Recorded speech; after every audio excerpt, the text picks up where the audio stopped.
वक़ूलु लिन्नास हुस्ना, लोगों के साथ हमेशा अच्छे लबो लहजे में बात करो। ज़ुबान से जो अल्फाज भी निकालें वो दूसरे तक पहुँचने हैं तो ये देखे कि उनमें कोई बेजा तंस तो नहीं है, तारीज़ तो नहीं है, वो दूसरे की तौहीन तो नहीं कर रहा। नरमी के साथ बात करनी चाहिए, क्योंकि नरमी ऐसी चीज़ है जो अपनी ज़ात में बड़ा हुस्न रखती है। बेमौका सख्ती हुस्न के बजाय वही चीज़ पैदा कर देती है जिसको कुरान ने बयान किया कि फिर तो इंसान जानवर बन के रह जाता है। यानी वो घर में दाखिल हुआ है, चीखता चिल्लाता हुआ, बच्चों से बात कर रहा है तो चीख चिल्ला के, बीवी के साथ बात कर रहा है तो इसी लबो लहजे में, किसी वक्त कोई बहस करने की नौबत आ गई है तो आस्तीन चढ़ाई हुई है, मुँह से कफ निकल रहे हैं, यही सूरत हाल है। इसका लिहाज किए बगैर जब आप गुफ्तगू करते हैं तो दूसरा आदमी रद्द-ए-अमल में मुब्तला होता है। रद्द-ए-अमल की नफ्सियात फिर तमाम चीज़ों की बाग आपके हाथ से ले लेती है। फिर वो रद्द-ए-अमल है जो जिस तरफ चाहता है आपको दौड़ाता चला जाता है। उसमें फिर आवाज़ बुलंद हो जाती है, उसमें गुफ्तगू चीखों में तब्दील हो जाती है। उसमें बाज़ लोग जिनकी ज़्यादा तरबियत अच्छी नहीं होती वो दुश्मन तराजी पर उतर आते हैं, गालम गलौज की नौबत आ जाती है, इल्ज़ामात लगाना शुरू कर देते हैं।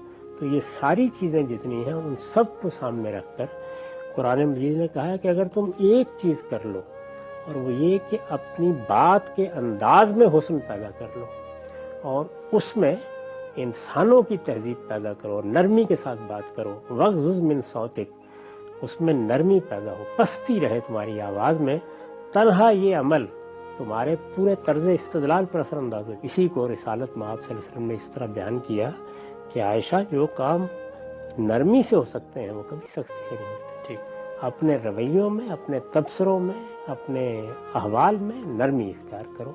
ये फरमाया कि लौ कुन्त फज़्ज़न गलीज़ल क़ल्ब लन्फ़ज़्ज़ू मिन हौलिक, पैगंबर होते हुए भी अगर आप दुरुस्तखू होते और सख्त तबीयत के मालिक होते तो ये लोग आपके गिर्द न बैठ सकते।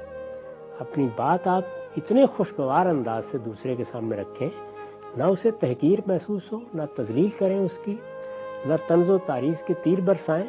नरमी और मोहब्बत ही है जिससे आप अपनी बात में वज़न पैदा करते हैं। लोगों का ख्याल होता है कि वो अगर बहुत ज़ोर से बोलेंगे तो वज़न पैदा होगा। नहीं, ऐसा नहीं है। जितनी मोहब्बत से, जितने सलीके से, जितनी खूबी से आप बात करेंगे उतनी ही वो दिलनशीन होगी। और ये ज़हन में रखें कि आपके सामने बैठे हुए आदमी के दिमाग को भी सही दलील से खुलना है और उसके दिल को आपके उसलूब की खूबी से खुलना है। अगर नरमी से और इस तरह इस्तदलाल से और खुशदिली के साथ आहिस्ता आहिस्ता बात की जाए तो हैमर नहीं होती आवाम, क्योंकि उनके दिमाग में बाज़ नज़रियात इतने रासिख और इतने फॉसिलाइज हो चुके हैं कि उसको तोड़ना पड़ता है। तो उसके लिए थोड़ा सा जिसको कहते हैं गुफ्तगू में बम्बार्टमेंट करनी पड़ती है। तो इस पे क्या कहेंगे कि हमारी आवाम जो है वो तो उसकी तो ट्रेनिंग ही नहीं है इस्तदलाल से, तो वहाँ भी वो एक तकरीर सुन के आई हुई होती है। तो अब अगर आपने उसको डिटॉक्सिक करना है तो आप भी एक तकरीर करेंगे तो वो कसर टूटेगा ना? नहीं, ऐसा नहीं है। इस तरह आपको ज़रा जल्दी कामयाबी मिल जाती है। अच्छा। और ये इंसान के लिए एक फ़रेब बन जाती है जी। वो जल्दी कामयाबी मिल जाती है, लेकिन आप देख नहीं रहे होते कि आपके गिरदो पेश में जो लोग जमा हुए हैं उनके यहाँ तदब्बुर से बात समझने का सलीका ही नहीं है। अच्छा। वो असल में एक जगह जिन चीज़ों में ज़िंदगी बसर कर रहे थे आपने भी वही फराम कर दिया उनको। वो पहले भी ऐसे ही थे, आपने उनको मज़ीद एक करेला फिर नीम चढ़ा ये बना दिया। अगर आप इत्मीनान के साथ, नरमी के साथ, मोहब्बत के साथ बात करना सीखते और सिखाते तो ये दुरुस्त है कि ज़रा वक्त ज़्यादा लगता, बड़े हुजूम ना इकट्ठे होते, एक एक दो दो करके लोग आते, लेकिन जो लोग भी आपसे इस्लाह हासिल करते उनके अंदर बड़ी खूबियाँ पैदा होती, वो सोसाइटी के लिए मोहब्बत का पैगाम बनते, उनके यहाँ दूसरों के लिए इज़्ज़त के जज्बात होते। अगर हम अपने माशरे में, अपने लोगों में बाहमी रब्त के अच्छे एहसासात नहीं पैदा कर सके तो हमने क्या किया? एक कुएं से निकाला, दूसरे जौहर में डाल दिया, इसके सिवा कुछ भी नहीं हुआ। तो इस तरह की चीज़ें वक्ती बहार दिखाती हैं, लेकिन इनके पायदार असरात नहीं होते। पायदार फ़िक्र वो होता है जिसमें कोई नुज़रत होती है, जो किसी उसूल पर खड़ा होता है, जो किसी मसले को हल करता है, जो कोई नई राह दिखाता है।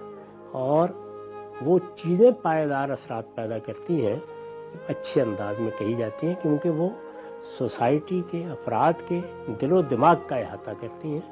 تو یہ ایسے ہی ہے کہ آپ اگر باہر کھڑے ہو جائیں گے گلی میں اور چیخنا شروع کر دیں گے تو محلے کے لوگ اکٹھے ہو جائیں گے، لیکن اس سے کیا چیز ہے جس کا آپ نے ابلاغ کیا؟ کچھ بھی نہیں۔